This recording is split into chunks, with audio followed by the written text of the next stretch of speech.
Hello everybody and welcome back to the channel. This is me, your casual captain, and today I'm in the Belfast 43. And I know what you are thinking, guys. I know exactly, because I had the same thoughts exactly. Wow, is it gonna be the new Belfast, the OP Belfast, the Belfast of tier 7, which dominated that ranked series, the most powerful tier 7 cruiser of all, but in tier 8 this time? No, it's not gonna be that.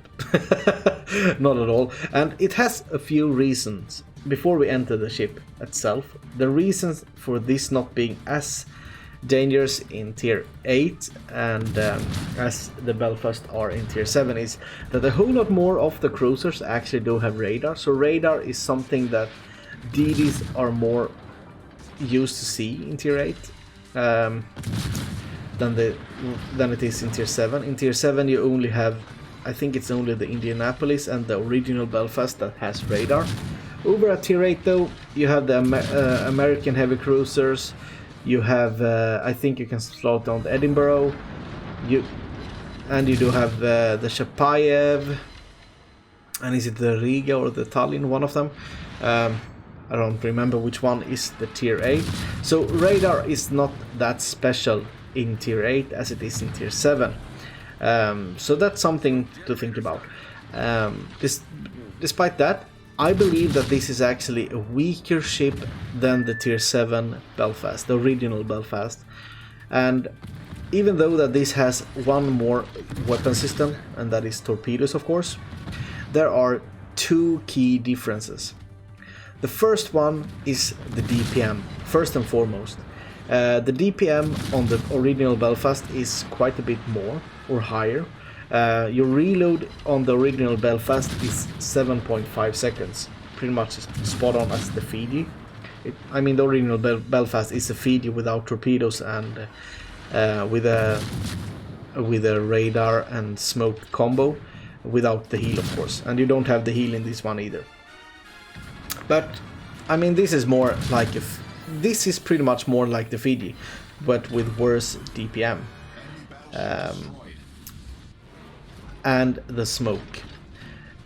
If any of you haven't played the Royal Navy light cruisers, I do recommend them, because they teaches you how to play carefully in a cruiser, because you will get blapped if you don't.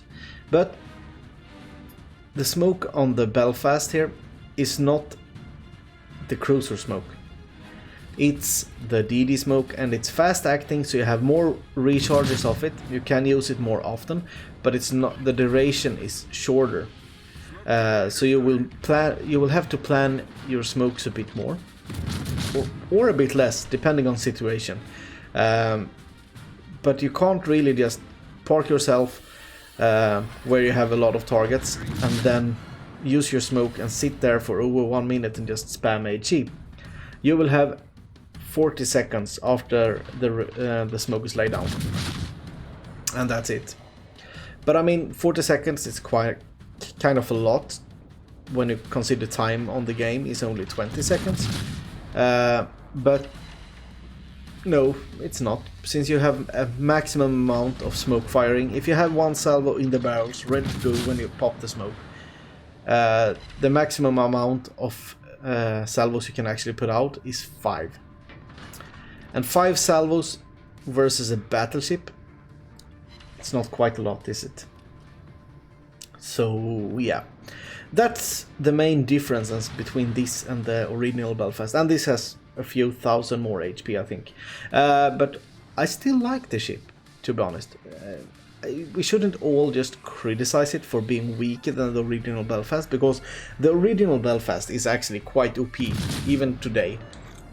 I mean, that smoke and that DPM is so hard to deal with when it's a good Belfast captain. This ship can actually be quite hard to deal with as well. But you have to play a bit safer in this ship, mainly because you can actually face off tier 10 battleships, tier 10 carriers and everything like that in the ship. You can't face tier 10 ships in the original Belfast, only tier 9 as the worst.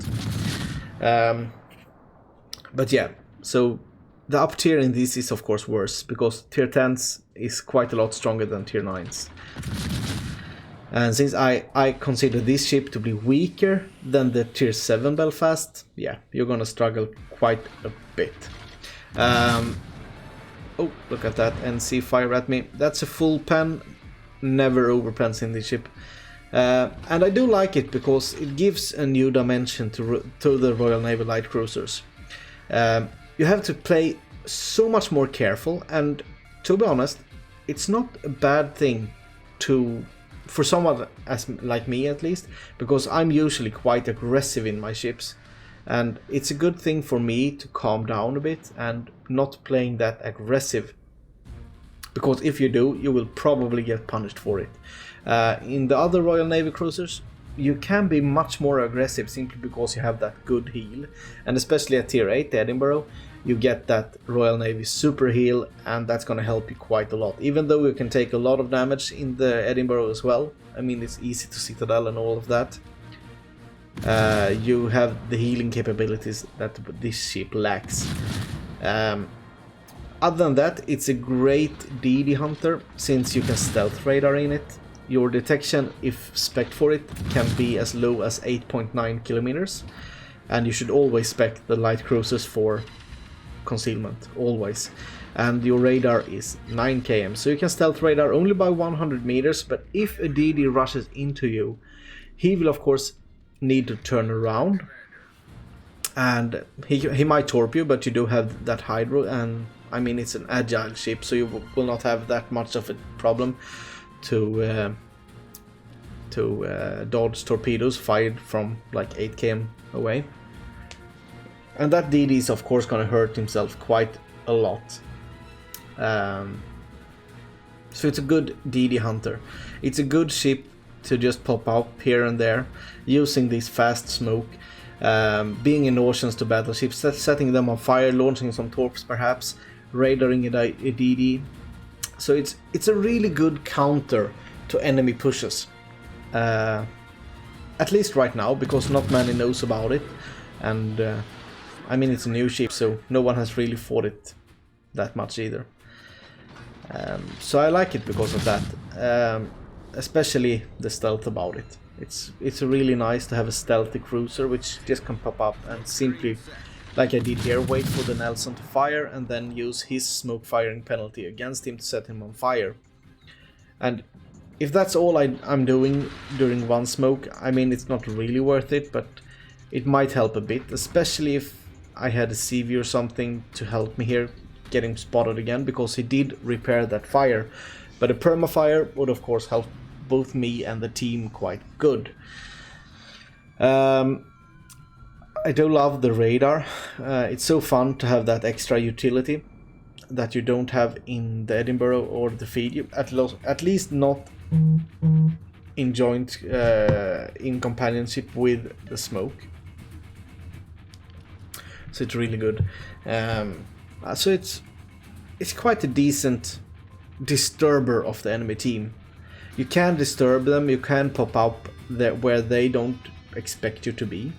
It's of course hard to do that in a CV game, because if the CV decides that you are going to be his next target, there is not a whole lot you can do about it. And I mean, you can say that for every ship, but this ship, since you do not have a heal, you're very squishy, but you don't even have AA, to be honest.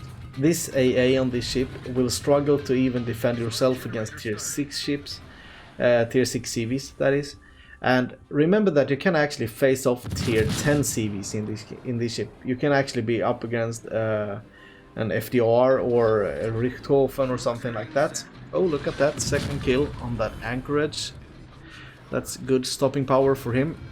NC is coming and the CV is coming. I'm switching to HC here and thinking that my CV will actually keep the NC spotted.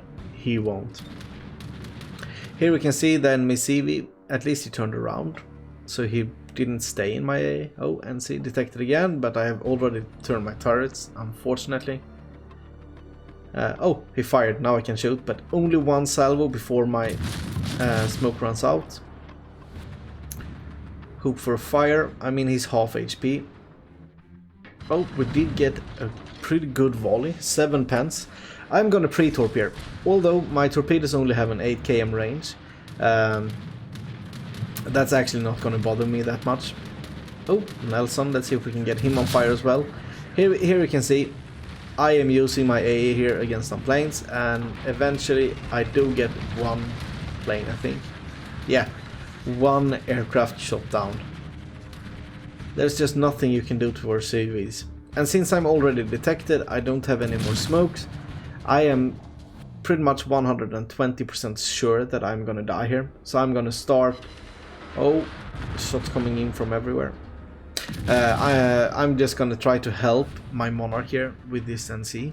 Oh, did it just turn into my torps? My preemptive torpedoes that didn't have range, but I did hit him, but unfortunately no flooding.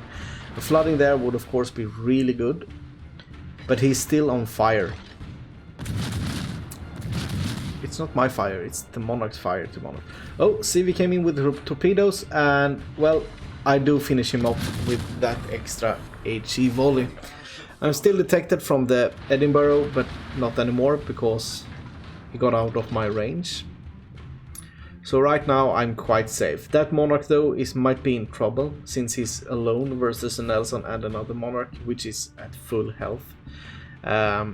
If we do look at the lineups right now, we can see that we are having one ship advantage, and we do have a cap advantage to that, and pretty much 140 more points.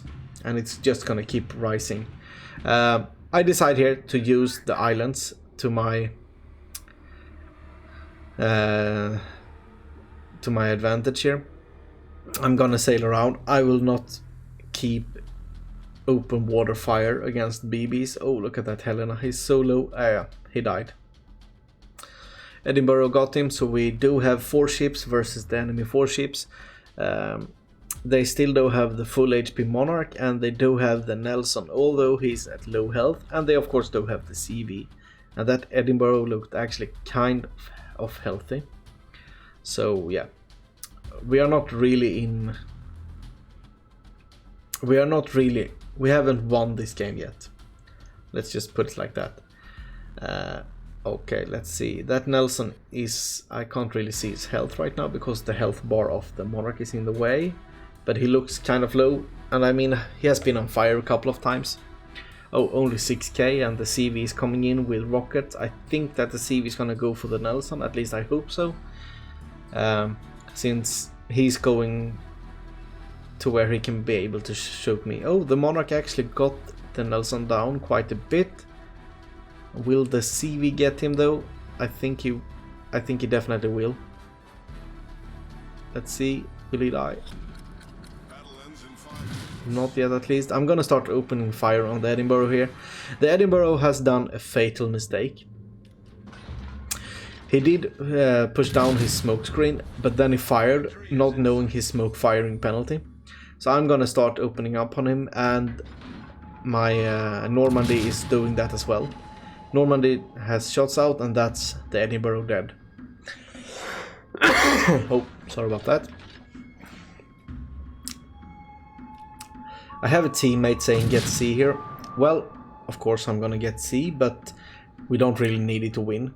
We have pretty much 400 points more, and we do have double the amount of ships. But I'm gonna of course try to farm the Monarch just a bit, since he has more HP than my Monarch. So anything I can do to help is a good thing. The CV is coming in with torpedo bombers, forcing that Monarch to angle in. Oh, we did get some hits on him. The CV looks like he actually missed his torpedoes there. I'm still getting used to these guns. Oh, we got even more hits. And there is Monarch, he got him on fire. And I do think that Monarch doesn't have a damage con right now. CV is coming in again, so he's right now being harassed by both the CV, me, and our Monarch. So that's a 3 versus 1 in a ship that isn't that powerful to begin with. So hopefully we can get him down by combining all of our firepower. Their CV is gonna come in towards me. the Monarch just fired his back guns and his front guns are pointing in the wrong direction, so I can safely shoot there without being punished as I was in the beginning. Here I do another fatal mistake, and this is fatal for real. I do take time to actually shoot the Monarch again. I was greedy, and that made me overturn this a bit. I didn't line up my ship perfectly, and here you can see I tried to do it again. But yeah, I'm gonna take this torpedo, and since my health is so low, I'm just gonna die. But I think that we have this game in the bag. We are so ahead on points and on ships as well. So yeah, really not gonna be a problem. He doesn't even have time to reload enough to kill them all, even if he would one-shot them. But yeah, should you buy the Belfast? Big question. If you like this kind of gameplay, of course you should. If you don't, then don't. Okay, so for a game where I did some fatal mistakes, I'm quite happy anyways. We did won the game, of course. We managed to do 115,000 damage, and that without doing a whole lot of fires. We got a single cap, we got 1 defended, 1 torpedo hit, and almost 200 shell hits. I'm quite happy with that. I mean, 3 ships sunk is always a good thing. XP wise, I'm top of the team with 1991 XP, almost 200. I mean, it's even more than 200 more than the number 2. So I mean, we did quite well. But if we do look at the Edinburgh of the enemy team, he did really good. 1600 base XP in a loss. Quite good. I mean, he's better than more than half of my team. So well played to him.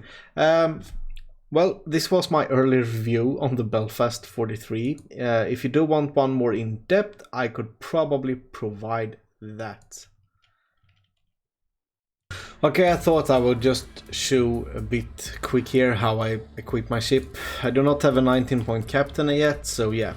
Of course, concealment, since the concealment is god tier. I went with steering gears modification, mainly because it's an agile ship and I want to make it easier to dodge.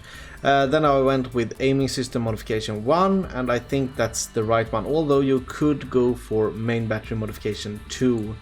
Then of course I did with damage control because I haven't got my engine destroyed yet, at least, and then main armaments modification 1 here as well. Pretty basic cruiser build, I would think.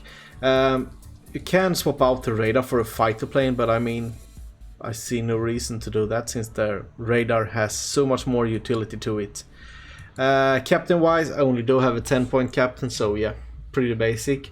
We do have priority target. I don't want to know if someone is aiming at me. We do have adrenaline rush, pretty much a no-brainer. I mean, you could go with expert marksman, but I thought that I would take that when I have gathered some more captain points for this captain.